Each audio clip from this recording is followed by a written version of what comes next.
So we are a history, ecology, and archaeology museum that is all about connecting people to our region's unique history, ecology, and archaeology. And we think that by doing that in a hands-on experiential way, we help people connect to the lake and to their community. And through that, we are building a healthy future, both for the health of the lake, but also for the health of our community. We're 7 scenic miles outside of Grange, just a mile across the lake from Westport. So probably closer to many of you than closer to where I live, which is over in the hills over in Heinsberg, Vermont. We have an amazing team of, so Elizabeth, if you can go to the second slide, you'll all see a beautiful picture of the museum. So we have an amazing team of archaeologists, historians, boat builders, and educators who lead research projects, programs, and museum exhibits, both on site and this year, mainly online. That's what it looks like. There's a rainbow over it every day. It's always sunny, as we like to say. This year, we were closed for the first time in our 35-year history for pandemic-related reasons, but we've still been very much open, doing lots of programming digitally and in person now that is something we can do.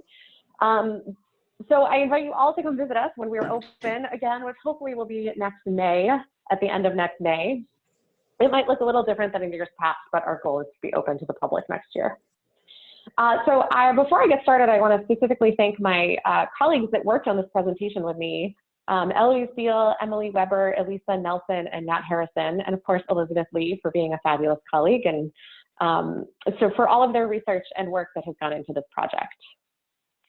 So next slide, please, Elizabeth.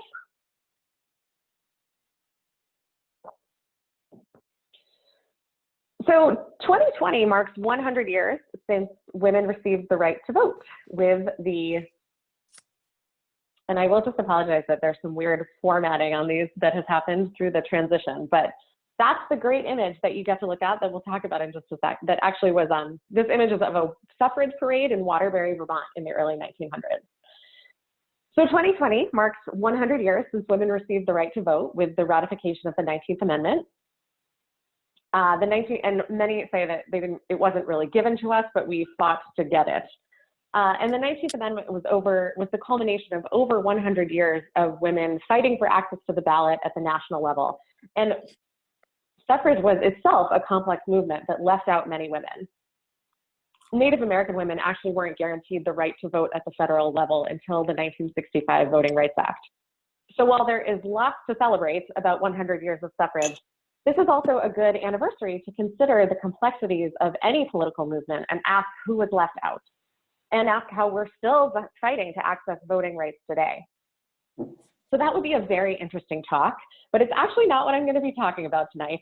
So I did mention this is of a suffrage parade. This image is of a suffrage parade in Waterbury, Vermont. And just a quick aside that Vermont could have actually played a milestone role in ratifying the 19th Amendment. Vermont actually had statewide prohibition of alcohol sales until 1904, from the mid-19th century to 1904. And prohibition and the temperance movement were actually, was one of the most important political arenas in which women could take a leadership role. And temperance was a movement really led by women. So, but the governor of Vermont in 1920, Percival Clement, had been a staunch anti-prohibitionist. And the Vermont legislature was out of session when the 19th Amendment was being ratified across the country. And the governor of Vermont refused to bring the legislature back into session to vote on the 19th Amendment because he believed that if women got the right to vote, they would bring back prohibition in Vermont. So instead, Tennessee becomes the 36th state to ratify and made the amendment constitutional. So that's just my little Vermont history aside there. But while our team was thinking about what do we do to mark this important anniversary, we considered how we wanted to celebrate this. And we really got thinking about this idea of suffrage. Elizabeth, can you go to the next slide, please? And while getting the right to vote was clearly a milestone, women in the Champlain Valley have actually had leadership positions on the water and in our region far earlier than 1920. Women, whether by choice or by necessity, have always been leading in the Champlain Valley. So our team wanted to unearth some of the lesser told stories of women leaders of Lake Champlain throughout our history who have had a huge impact on our region and our country. So tonight I will share just a few of those stories with you. And of course, these are just a few. There are so many amazing women who have shaped our region, and there's many stories yet to be told, both historical stories yet to be discovered and things that we know will happen for the future of our area. So Elizabeth, can you go to the next slide, please? And I'll start with the story of Jemima Payne. So Lake Champlain, as many of you probably know, is 120 miles long, centrally located between 2 states and 2 countries. The waterway has always been a central travel corridor. And starting at the beginning of the United States, that meant that licensed ferries moved people from one side of the lake to the other. So I'm going to start this part of the talk by talking about 4 incredible women who have made the waterways safe for travel throughout our history. The earliest documented female ferry captain on Lake Champlain was Jemima Payne, and she independently operated the sail ferry at Chimney Point, Vermont from 1803 to 1811. So I'll just take a minute and let that sink in, that there was a woman independently running a ferry in 1803. And Jemima actually arrived in Vermont before Vermont was even a state. She and her husband Benjamin established the first civilian ferry crossing line from Chimney Point to Crown Point and Port Henry in 1785. So Benjamin operated the ferry until 1903, most likely with Jemima's help. And what we found in the documentation really wasn't that surprising. There was plenty of evidence about Benjamin and very little that mentioned Jemima. But by the time Benjamin died in March of 1804, Jemima had fully taken over the ferry operation. She was 56 years old, and in one local history, she was described as, quote, a woman of strong mind and energy. And the ferry line that Jemima started actually continued in that same spot for 144 years. Elizabeth, can you go to the next slide, please?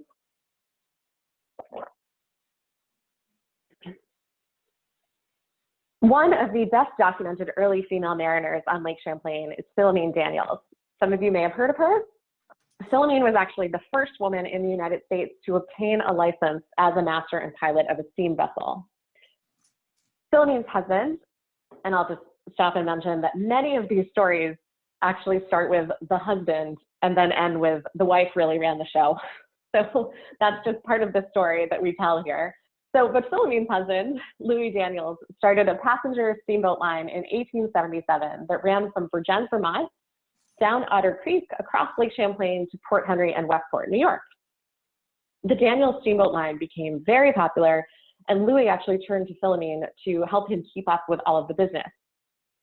When she was 42 years old, Philomene secured her license as a master and pilot of a steamboat. And the story goes that the license examiners were actually reluctant to even allow her to take the exam as a woman, but she countered and said that she was, quote, as, in her words, as good as any man. Philomene's success in this male-dominated profession attracted a lot of attention from the press. And actually in 1887, the Burlington Free Press celebrated her achievements under the headline, "The Woman Pilot." And they wrote, and I'll just read their quote about her. "Mrs. Daniels is undoubtedly the first woman to receive a pilot's license in the country, if not the world.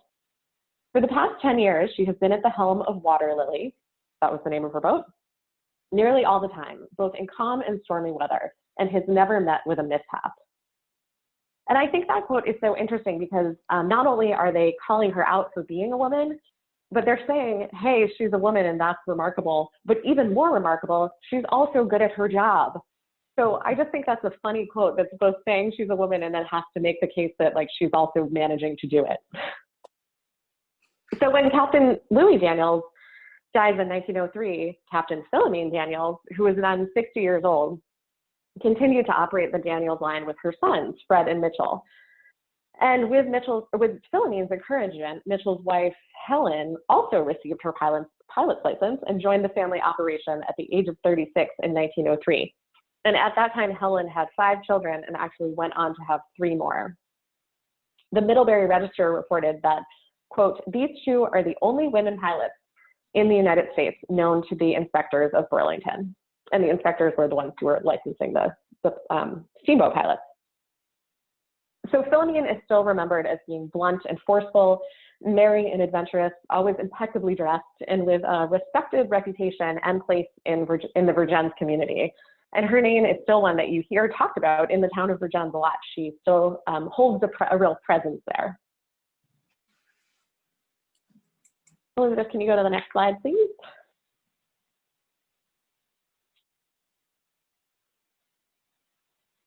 So the next person I'll talk about, not a ferry captain, but actually a lighthouse keeper. Emma Tabera tended the Cumberland Head Lighthouse in Plattsburgh for 48 years, making her one of the longest serving lighthouse keepers, either male or female, on Lake Champlain. She raised 8 children and assisted her husband, a disabled Civil War veteran.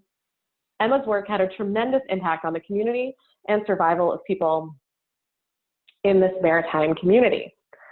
Her husband, again, we're going with the husband here, but had been injured in the Civil War. He was actually shot in the hip during the Battle of Fair Oaks, Virginia in 1862. And after the Civil War, the United States Lighthouse Board, which was at the time the federal agency designated for constructing and maintaining all of the lighthouses, the Lighthouse Board was giving preference to disabled Civil War veterans to take on lighthouse keeper positions. So in 1871, William Tabera was appointed keeper of the Cumberland Head Lighthouse, and he moved with his wife Emma, and at the time their 2 infant children, they would add 6 more, into the newly constructed lighthouse keeper's dwelling. And he took the reins as keeper of the Cumberland Head Lighthouse. But William's condition actually deteriorated, and as did his health, and he actually became bedridden. And Emma then also added nursing to her daily responsibilities.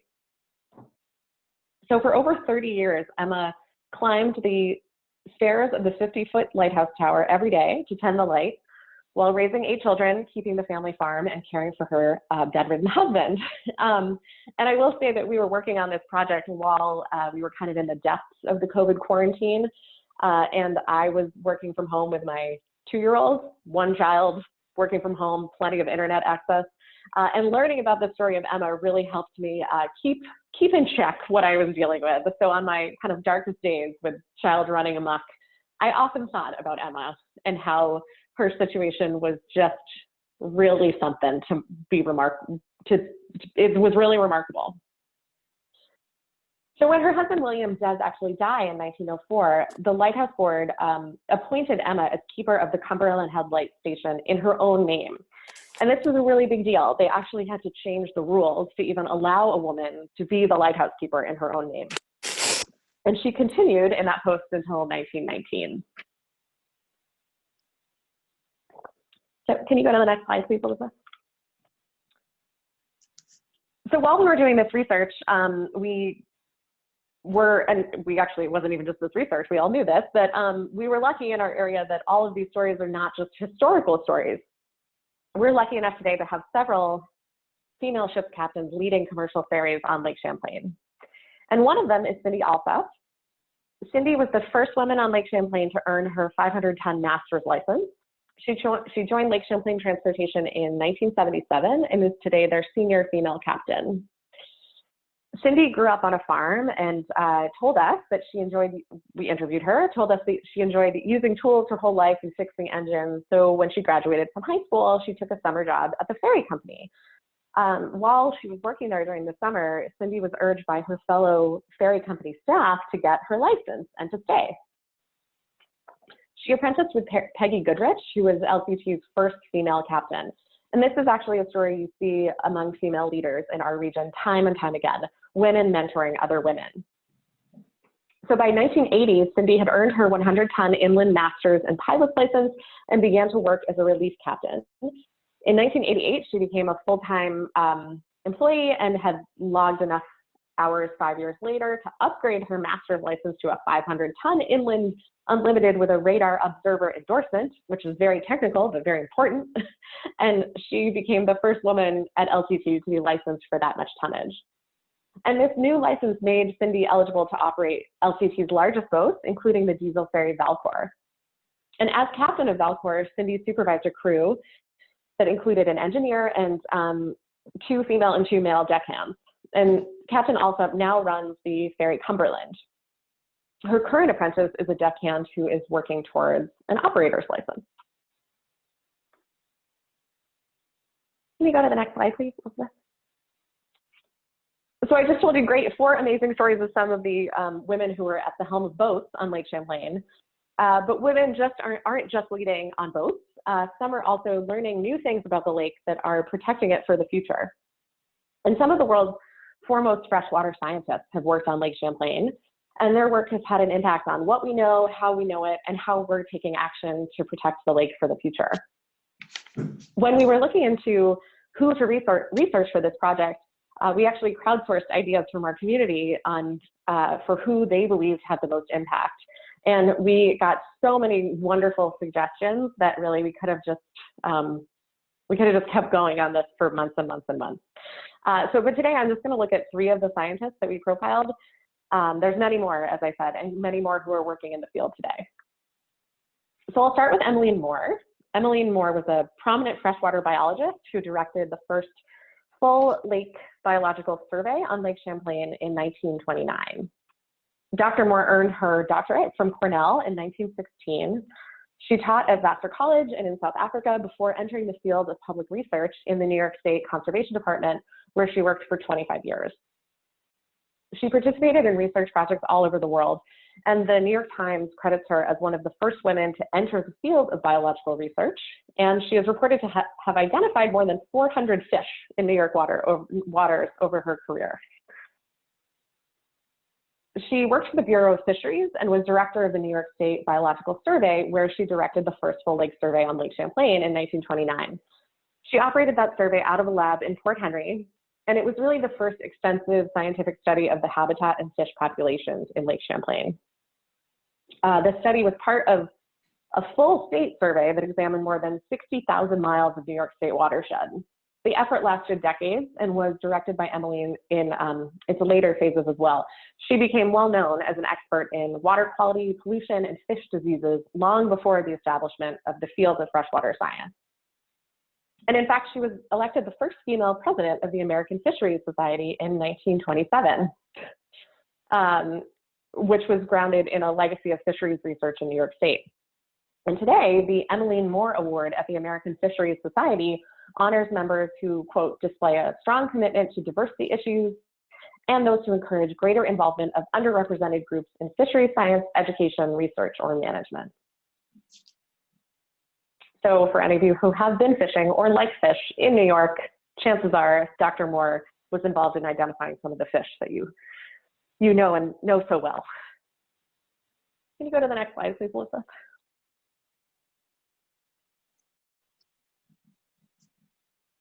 So Dr. Molly Beebe is our next scientist on the list, and she was a celebrated conservationist whose pioneering career started in Vermont.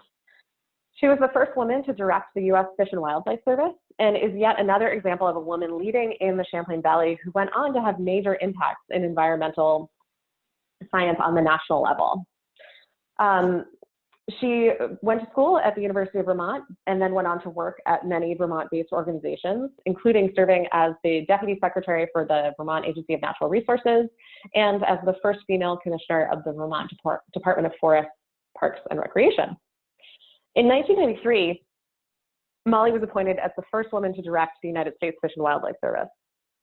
And the early 90s at U.S. Fish and Wildlife was a pretty tumultuous time. I don't think it's ever an easy time to work at U.S. Fish and Wildlife, but the early 90s, there were huge, actually, all of these topics are still controversial for some reason today, but there was lots of things happening around the Endangered Species Act and the Arctic National Wildlife Refuge. And even saying that from a historic perspective and then thinking about how much that's in the news today is a little disheartening, but Molly had a great impact on creating the Arctic National Wildlife Refuge.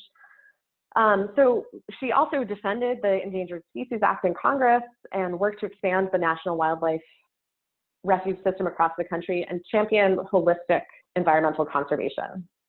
She also, as director, initiated and oversaw the reintroduction of the gray wolf to Yellowstone National Park in 1994. she told a story over and over again about this important moment and an encounter with one of the wolves that she had. And she declared that any day I can touch a wild wolf is a good day. There's still one of the 11 wolf packs present at Yellowstone as of 2016 was called Molly's Pack, and it was named for her. So Molly actually resigned from her post at U.S. Fish and Wildlife in 1996 after she was diagnosed with brain cancer. She returned to Vermont, where she and her husband had a home in Grafton, and she died in Vermont in 1996. The Washington Post said that Molly's, quote, brief and quiet sojourn in Washington left a lasting mark on the physical landscape of the nation and the political terrain of conservation ethics. Today, in Grafton, Vermont, near her house, is the Molly Beatty State Forest, named in her honor. And in the far northeast region of the Arctic National Wildlife Refuge is the Molly Beatty Wilderness. It's 8 million acres and makes up about 40% of the Arctic National Wildlife Refuge. And it's one of the most remote sections of this vast wilderness. And an Alaskan congressman named Don Young, who was throughout her time a real political adversary, he helped name the land in Beatty's honor after her death in 1996 because he respected her work and her approach so much. And one of my favorite quotes from her that I'll read to you right now actually really tells more about the story of how she really saw conservation. And she wrote, quote, or said, I guess, when we see the snails and the mussels and the lichen in trouble, it is a signal that the ecosystems upon which we too depend are unraveling. I believe there is only one conflict, and that is between the short-term and long-term thinking. In the short term, the economy and the environment, in the long term, the economy and the environment are the same thing. If it's unenvironmental, it's uneconomical. That is a rule of nature.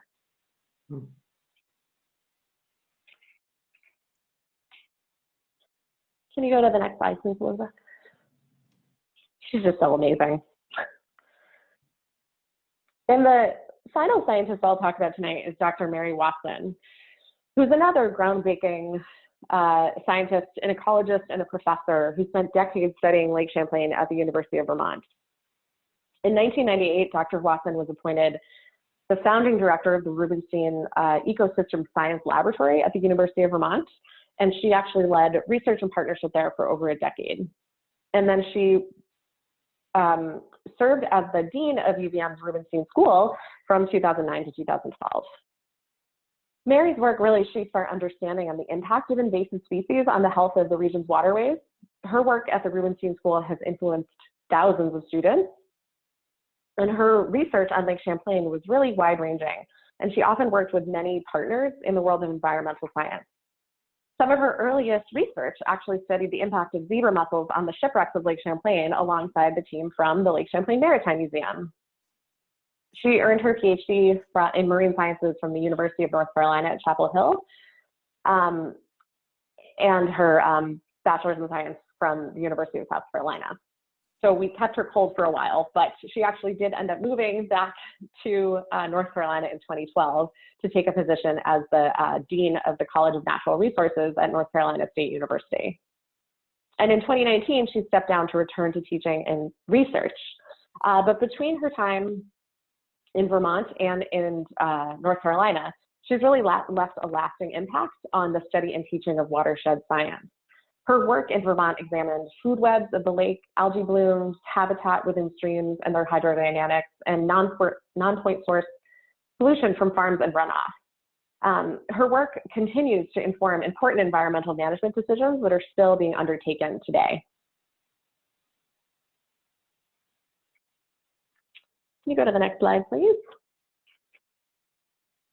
So I've highlighted some female scientists and some female ferry captains, but there are also some amazing community leaders who make the Lake Champlain Basin the place it is today that we also wanted to call out in this project. The first of those was Mary Annette Anderson of Shoreham, Vermont, who is the first woman of color inducted into the National Honor Society Phi Beta Kappa. She was born in Shoreham in 1874. Her father was a formerly enslaved person from Virginia, and her mother was of French and Native American heritage. She was the first African-American woman enrolled at Middlebury College, and she graduated as valedictorian of Middlebury in 1899. She was reportedly a well-loved classmate and a leader within her class. At her 1899 graduation, she delivered a valedictory address titled "The Crown of Culture" and wrote the lyrics to a class song that was sung by all the graduates. After her graduation in 1899, she took a teaching post in New Orleans, and then 1 year later accepted a teaching position at Howard University and moved to Washington, D.C. She taught at Howard until 1907, when she married a fellow educator named Walter Lucius Smith. And that was when her teaching career ended. And really, this is one of many interesting things about history. You know, there's no written documentation where Marionette Anderson ever wrote down, "I chose to stop teaching because I got married. I was forced to stop teaching because I got married. My husband made me stop teaching." So we don't know why she stopped teaching. Married educators were not always seen as suitable, but it was totally possible that it was her choice too. But we just don't know that because the historical record of that does not exist. After her marriage, later in her life, she returned to her childhood home in Vermont and lived in Shoreham for the remainder of her adult life. She was an active member of society and a prominent member of the community in Addison County of Vermont. She died in 1922 at the age of 47, and the Anderson Freeman Resource Center at Middlebury College is named jointly in her honor. Can you go to the next slide, please, Elizabeth? Being in Vermont, Lake Champlain Maritime Museum works a lot with Vermont's Abenaki Indian community. So there are so many strong female culture bearers, and actually we're working, there's just so many interesting stories about the role of women in the Abenaki community.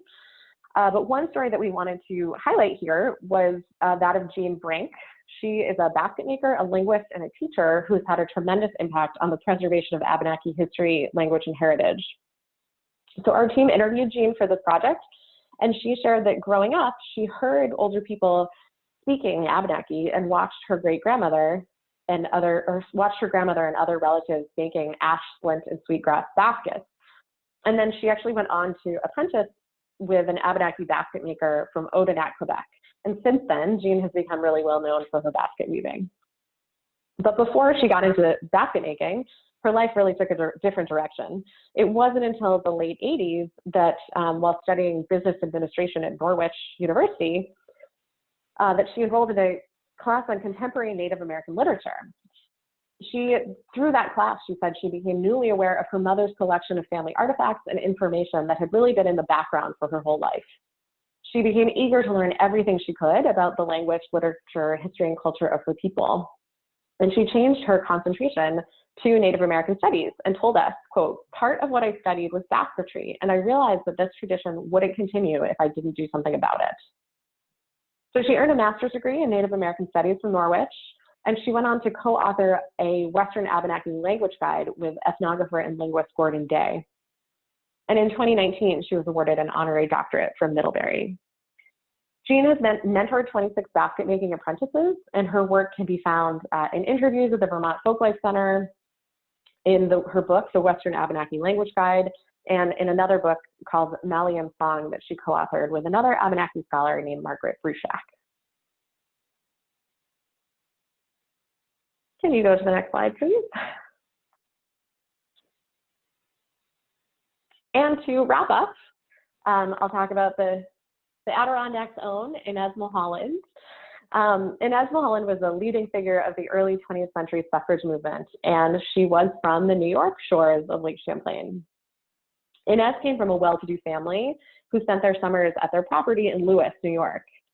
Her mother nurtured Inez's independence and gender equality during her time around the lake. And in interviews about her early life, she frequently mentioned the freedom that she felt growing up on Lake Champlain.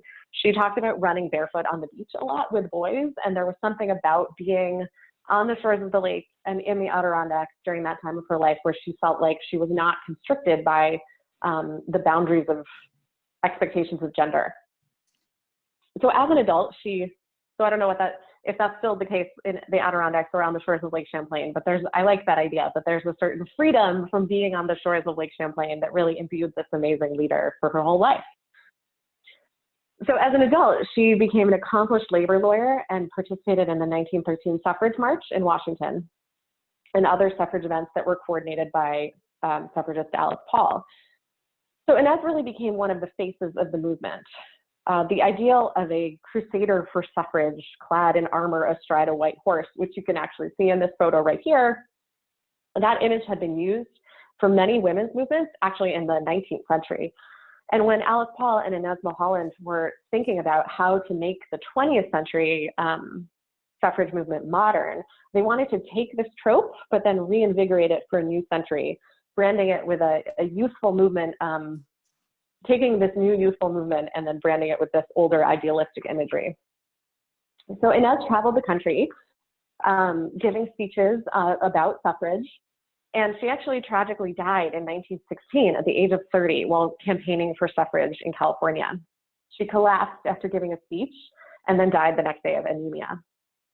But her early death, as tragic as it was, turned her into a martyr for the movement. She was a woman who was well known, excuse me, and whose image was everywhere.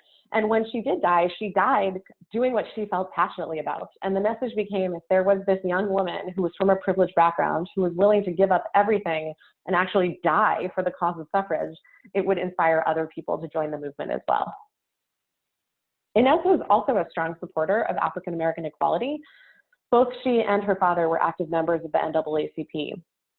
However, one episode after her death really highlights the complexities of who was left out of this movement for suffrage. In 1924, so well after her death, the Women's Party held a memorial event at Inez's grave. And actually, there were several memorial events at Inez's grave after she died, part of this making her a martyr for the movement. But at this event, in 1924, the Women's Party did not invite any African-American speakers, which led to a New York Times article about it actually that was titled, quote, "Snub to Negro by Women's Party." So even after her death, even after the ratification of the 19th Amendment, and even after her own vocal support of including African-American women in the movement, the women's suffrage movement still was not inclusive. So despite the complexities of how she was memorialized after her death, Inez Milholland's memory and legacy were really instrumental to achieving suffrage and were shaped by her experiences in the Champlain Valley. Can you go to the next slide, please, Melissa? So there's a quote that many of you may have heard that is, well-behaved women rarely make history. And while it's fun to think about women not behaving well, shaking things up and upending the status quo, that quote is almost always taken out of context and interpreted incorrectly. It was actually historian Laurel Thatcher Ulrich who wrote those words in the 1970s. And she was talking about the fact that the ordinary nature of women's lives never makes it into the history books. Our books are filled with stories of courageous men, or men we call courageous, but the everyday lives of women were never considered important enough to be considered, history with a capital H. So like the women Laurel Thatcher Ulrich was talking about, the women on Lake Champlain very rarely tried to burn it all down or upend the system. Many of them were just doing what they needed to do, or sometimes just what they wanted to do. And the ordinary nature of their amazingness just wasn't part of the historical record. So this project was our small attempt to change that, to document and share the lives of women who made a difference through their everyday actions to their families, to their communities, and ultimately to our shared regional and national history. History is made by individual people who make decisions. And when you make that connection, hopefully you see that you too can make history every single day, just like the amazing women who were and continue to be at the helm on Lake Champlain. Thank you so much for having me. I'd be happy to take some questions.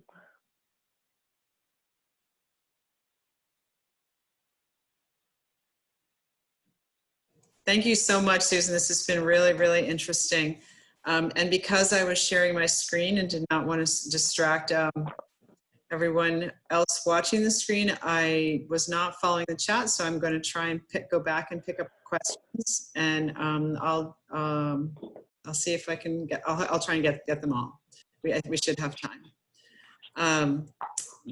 One comment: the National Grange was one of the first national organizations to support women's suffrage, which is an interesting comment from Mary Nell Bachman, who is one of the founding and most active members of the Grange. That was in 1868 that the Grange supported the women's suffrage movement. Catherine Reinhardt asked the question, is Jemima pain related to the pains of Willsboro or Essex, the Willsboro, Essex area? I think I do not know the answer to that, but does anyone else know the answer to that? Yes, I think I do. I do not believe there is a relationship. No, there's not a connection. Catherine also asked the question, didn't Philomene achieve an international pilot's license? I don't know that there was an international pilot's license. So Susan, can you take that? Yeah. Yeah, I think that, so this is where, again, the historical record parts, I think this is where there's, the history is, all we know about history is what was written down. So a lot of these stories, especially the ones that got more press attention, tended to be more, there wasn't always a clear definition of what that was. So there's, we also read things that said that she was the first woman ever internationally to receive any kind of pilot's license. So that, but there was like no one really keeping records of that. So we don't totally know if that's true. I believe it was called an international pilot's license, but now I'm second guessing myself. So let me check on that. And I'm usually when I give talks like this, especially in our area, there's always people that know more about it than even we did looking into it, which is why it's really fun. So if anyone has an answer to that, like, please chime in. Yes, please do. I'm going to tell just a quick family story. My family's been in the Champlain Valley for quite a long time, and I have a nice letter from probably around 1910. I'm not sure if that's in the window when she was traveling, but I think that's about the correct date, where a family member came from Boston to Westport and wrote a nice note saying that they had a great trip across the lake with Philomene, Captain Philomene. So that's a nice artifact of history in my family. And actually, Philomene became kind of the tourist attraction herself. She wore fanciful hats and really leaned into it. She was quite a personality, apparently. And that was part of the fun, as part of it got you from point A to point B, but it was also a tourist outing, and you got to see and meet Philomene and see her at the helm of her boat. Martha Smiles asked that you share the mall quote again. And if you can put it in the chat, that's great, but we'll get that to you if we can't get it in the chat for you tonight. I think I can do that. Let me find it. Great. But sorry, you can go ahead. I'll try to find it. Okay, the next question is also from Mary Nell and says, do you know what was involved in obtaining a pilot's license in the 19th century, thinking of what Philomena needed to do to get her license? So there was a written exam, and you had to have, I think there was also a certain number of hours that you had to do, and it was actually taking the written exam that she was, they tried to hold her back from doing. Again, this was, you see this in some of these amazing, like, women who did it first stories, that they just weren't used to women doing it. So this happened when Emma Tabera had to get the lighthouse the lighthouse keeper position in her own name. They actually had to change the rules because you couldn't have a woman lighthouse keeper. And when Philomene took the test, she also no woman had taken the test before. But there's a complex list, maybe not complex, but there's a list of things you had to do. So if folks are interested in that, I can happily find the resources on that and exactly what it was. It's pretty interesting. That'd be great, thank you. Comment from Harry Chaucer. Welcome again, Harry Chaucer. Isn't Jane Beach, former LCMM employee, related to Philomene Daniels? Is that correct? Jane Vincent, yes. Jane Vincent. Jane Vincent is her, I don't know at what point, but Jane Vincent, yes, is a great granddaughter of Philomene. And actually, one of the reasons that we know so much about Philomene Daniels is because of Jane and because of her family. Her family kept everything, and actually I just saw that Harry wrote that she was formerly a beach, and I didn't know that. Was she a beach of the beaches? We can talk about that later. Okay, no is the answer. but Philomene's family actually kept all of her documentation, kept all of her letters, kept newspaper clippings, and I think that's why we know so much about her. And again, one of the complexities of doing this really local history research is that there just isn't a lot written down about a lot of these women. And Philomene's story was documented by her family, so we know a little bit more about it. Thank you. Another comment from Anne, that Emmeline Moore appears to be pregnant in the photo of her family outside the lighthouse. Amazing. Indeed. Indeed. Actually, sorry, the Emma Tabareth, sorry, was the lighthouse woman, the woman who's pregnant outside. Yeah. It's Emma Tabareth from Well, Cumberland. she had 8 kids, so not in a huge span of time. So she must have spent quite a lot of her time being pregnant and walking up and down the stairs and tending the farm. And yeah, she's a pretty amazing woman. And again, you know, things that I in this, you know, look back on and say, oh my God, how did they do that? You know, a lot of that was, it was amazing, and it was more common than it is now, but it was still amazing. Doesn't make it any less amazing that she had 8 kids and did all that work. Agreed. Does anybody else have any questions? If you would like to, now's your chance to put them into the chat. Once again, I want to apologize for the technical confusion here. It's a function of using this meeting format. So as of next week, we will be moving to a webinar format. So for those of you who are rejoining, it will be a lot simpler and easier for you. We're glad to be able to offer these programs virtually, so thanks for bearing with us. And we have also got a recording from the presentation last week. And this week, if we are not able to edit the recording to the degree that would make it enjoyable to rewatch, we'll ask Susan to share her slide presentation, and feel free to reach out if you have more questions that come up if you would like to. Susan is a great historian and reads her email. And there was actually one more question that just came in about canal boats and women on canal boats. So happy to talk about that. I often joke that I work in a maritime museum and I can make any story about canals. So thank you for allowing me to make at least part of this about canals. But canal boats specifically they were often run by a family. So a husband and a wife and their kids. So what happened on the canal boat was that often the women would do, you know, an equal amount of work as the men and be the bookkeepers. So technically the men were usually the captains, but because of this idea that our team has really studied on canal boats led us to looking into other stories about women, because the nature of canal boats means that any ideas you had about gender expectations, they're just out the window, because you have to get the work done and there's only 2 adults. So whoever are those adults and those kids, they do the work. So that idea got us thinking about how that had impacted women's lives in other avenues in and around Lake Champlain.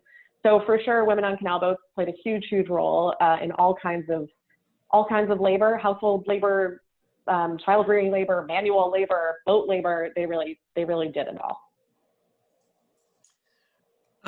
Thank you, Susan.